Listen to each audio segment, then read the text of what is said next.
ಏನು ಕಾವೇರಿ, ಏನಿದು ಬಾಯಿ? ಏನ್ರಿ ನಾನೇನ್ ಹೇಳ್ಬೇಕು? ಇಲ್ಲ ರೀ, ಒಂದು ಕ್ಷಣ ಕೂಡ ನಾನೇ ಮನೇಲಿ ಇರೋದಿಲ್ಲ. ನಾನೇ ಯಾಕೆ ಕಾವೇರಿ, ಏನಾಯ್ತು? ನಾನೇನ್ ಹೇಳ್ಬೇಕು? ಬೇಕಿದ್ರೆ ನಿಮ್ಮ ಅಣ್ಣನ ಕೇಳಿ ನೋಡಿ. ಏನಾದ್ರೂ ಹೇಳು ರಾಜಣ್ಣ, ಏನು ನಡೆಯಿತು ಅಂತ. ನಾನು ಏನೇ ಹೇಳಿದ್ರು ಈಗ ನೀನು ನಂಬುವುದಿಲ್ಲ. ಇಲ್ಲಿ ನಿಂತಿದ್ದಾಳಪ್ಪ ಮಹಾಪತಿ ಬರುತ್ತೆ, ಹೆಂಡತಿನ ಕೇಳು, ಇಲ್ಲಿ ಏನು ನಡೆಯುತ್ತಂತ. ಕಾವೇರಿ, ಏನಿದೆಲ್ಲ ನನಗೆ ಒಂದು ಅರ್ಥವಾಗುತ್ತಿಲ್ಲ. ಹೇಳ್ರಿ, ಸಕಲ ಸಂಪನ್ನ ಇರುವ ಈ ನಿಮ್ಮ ಅಣ್ಣ ಏನ್ ಮಾಡಿದ್ ಗೊತ್ತಾ? ಮನೆಯಲ್ಲಿ ಯಾರು ಇಲ್ಲದ ನೋಡಿ ನನ್ನನ್ನ ಬಲಾತ್ಕಾರ ಮಾಡೋದಕ್ಕೆ ನೋಡ್ತಾ. ಅಷ್ಟೇ ಮಾಡಿ, ನಾನು ನಿಮ್ಮ ತಮ್ಮನ ಹೆಂಡತಿ, ನನ್ನ ಮೇಲೆ ಆ ರೀತಿ ದೃಷ್ಟಿ ತೋರಿಸ್ಬೇಡಿ ಅಂತ ಹೇಳೋದಕ್ಕೆ ನನ್ನ ಕಪಾಳಿಗೆ ಹೊಡೆದ್ರು. ಏನು, ನನ್ನ ಹೆಂಡತಿ ಮೇಲೆ ಕೈ ಮಾಡೋಷ್ಟು ಸಕ್ಕು ಬಂತ ನಿನಗೆ? ಮನೆ ಬಿಟ್ಟು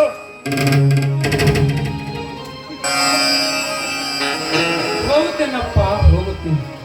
ಆದರೆ ಹೋಗುವಕ್ಕಿಂತ ಮುನ್ನ ಒಂದು ಮಾತು. ಹೆಂಡತಿ ಎಂಬ ಮೋಹ ಪಾಶದಲ್ಲಿ ಬಿದ್ದಿರುವ ನೀನು ನಿಂದ ಬಂದವಳನ್ನು ಮಾತು ನಂಬಿ ಹೊರ ಹುಟ್ಟಿದ ಅಣ್ಣನಂದು ನೋಡದೆ ನನ್ನ ಮೇಲೆ ಕೈ ಮಾಡಿದಲಪ್ಪ. ಇದರ ಪರಿಣಾಮ ನೀನು ಅನುಭವಿಸಿದೀಯ. ಈ ಚಾಲಾಕಿ ಹೆಣ್ಣು ಇನ್ನು ನನಗೆ ಕಂಡ ಪರಿಸ್ಥಿತಿ ಮತ್ತೊಂದು ದಿನ ನಿನಗೆ ತರುವಳು. ಅದಕ್ಕೆಂತಾರಪ್ಪ ಹಿರಿಯರು, ಹೆಣ್ಣು ಮಾಯೆ, ಗಂಡು ನಾಯಿ ಅಂತ.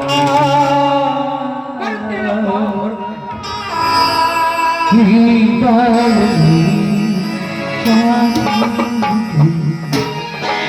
ಅಪ್ಪು, ಬೇರೆ ನಮ್ಮಿಂದ ತೊಲಗಿ ಹೋಯ್ತು. ಈಗಲಾದ್ರೂ ನಮ್ಮ ಮನಸ್ಸಿಗೆ ಸಂತೋಷವಾಗುವುದು. ಏನು ಕಾವೇರಿ ಮೇಡಮ್, ತುಂಬಾ ಗರಂ ಆಗಿದ್ದೀರಾ? ಏನಿಲ್ಲ ರೀ, ಈ ಪೀಳಿಗಳು ನಮ್ಮನ್ನು ಒಂದು ದಿನ ಸಂತೋಷವಾಗಿ ಇಡೋದಕ್ಕೆ ಬಿಡ್ತಿದ್ದೀಲ್ವಾ? ಅದಕ್ಕೆ ಇವತ್ತಾದ್ರೂ ನಾವು ಸಂತೋಷದಿಂದ ಇದ್ದೀವಿ ಅಂತ. ಹಾಗಾದ್ರೆ ಒಂದೇ ಒಂದು ಸಾಂಗ್ ಪ್ಲೀಸ್. ಓಕೆ ಬಾ.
ಕಾವೇರಿ, ನಾನು ಸ್ವಲ್ಪ ಹೊರಗಡೆ ಹೋಗಿ ಬರ್ತೇನೆ. ಆಯ್ತು ರೀ, ಆದಷ್ಟು ಬೇಗ ಬರ್ಬೇಕು. Okay madam. ಬಾಯ್.